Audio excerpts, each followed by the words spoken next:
next up we got Vince's favorite, producer Vince's favorite, Eternals, which is like such an interesting movie for Marvel to do because I almost feel like it's like Marvel's version of a DC movie. Would you kind of agree with Yeah, that? I would agree with that. Very much so. And I very much agree with that, Dave.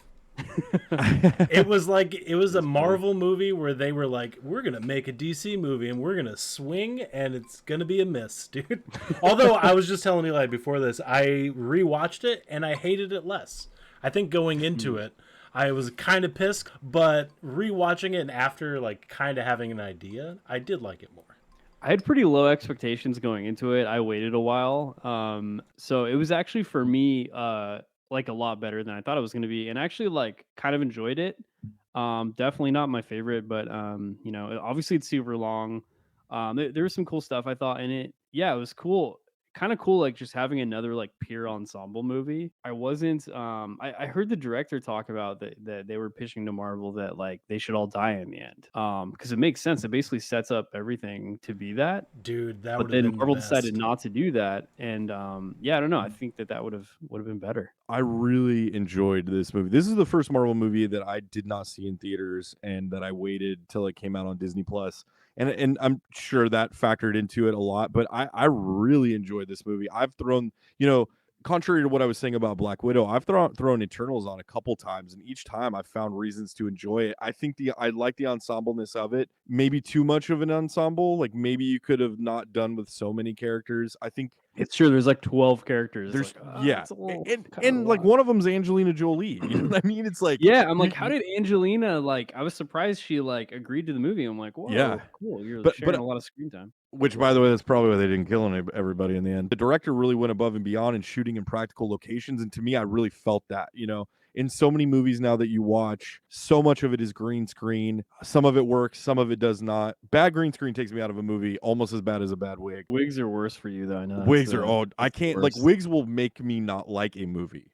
CG, I'm like, okay, that sequence, is a little gummy, but whatever. I thought the deviants were really weak, and especially in comparison to their comic book counterparts, the Jack Kirby, Okay, because yeah. in the comic books they're like deformed versions of humans, and it just I was hoping that they would do that. I liked it more as it went, and I really liked, especially along the time where how do you say his name? Kumail, the guy that's Kingo. his name was character name was Kingo. Yeah.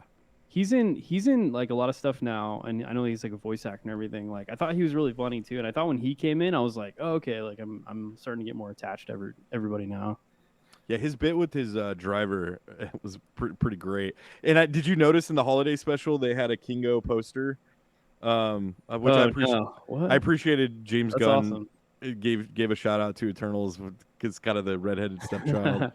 Yeah, I wonder if it's gonna get a sequel. I don't know because I mean, I think it made a decent amount of money, but it's not like it had any like big fanfare. Marvel certainly thought that it was going to because it had multiple after credit sequences, right. including like introducing all these characters like Pip, and they're like, oh, let's go on an adventure, maha. But then I was Star like, Fox. are we ever gonna? Yeah, I gonna hope get they that? I don't improve know. I hope they improve the CG on Pip a little bit. It kind of felt like a spiritual warfare story. Angels versus demons kind of a thing. You had Yeah. fallen angel in Icarus, and Arishem kind of represents. So I thought in that sense it was really cool, and I guess I kind of watched it as that. But Yeah, I it was enjoyed very, it. very mythological, like Yeah, seeming, which was like, that part of it got me for sure. I yeah, want to but I add to enjoyed it this visually. I thought that movie was stunning, dude. I for thought sure. that like the background that we have today, that whole scene where it's popping what is it, the celestial or whatever is Yeah, popping out of the earth was nuts, dude. It was so cool, and I was talking to Eli about it. I wonder what they're gonna do with the fact that this happened in the Marvel universe in general, because literally there's a god or whatever it is, an angel halfway out of Earth, and he's just frozen there right now. So I feel like anytime Oh they yeah. they span out and show the Earth, it should like be turning, and then you just see like a giant hand, like forever, like in all Marvel movies from now on, because it's Yeah, still I mean, there, it right? made the scope of everything just so massive Massive, that I'm dude. just like, whoa, okay, now we're going back to like Street level. Yeah, dude. All it was Uh, missing was Awkwafina.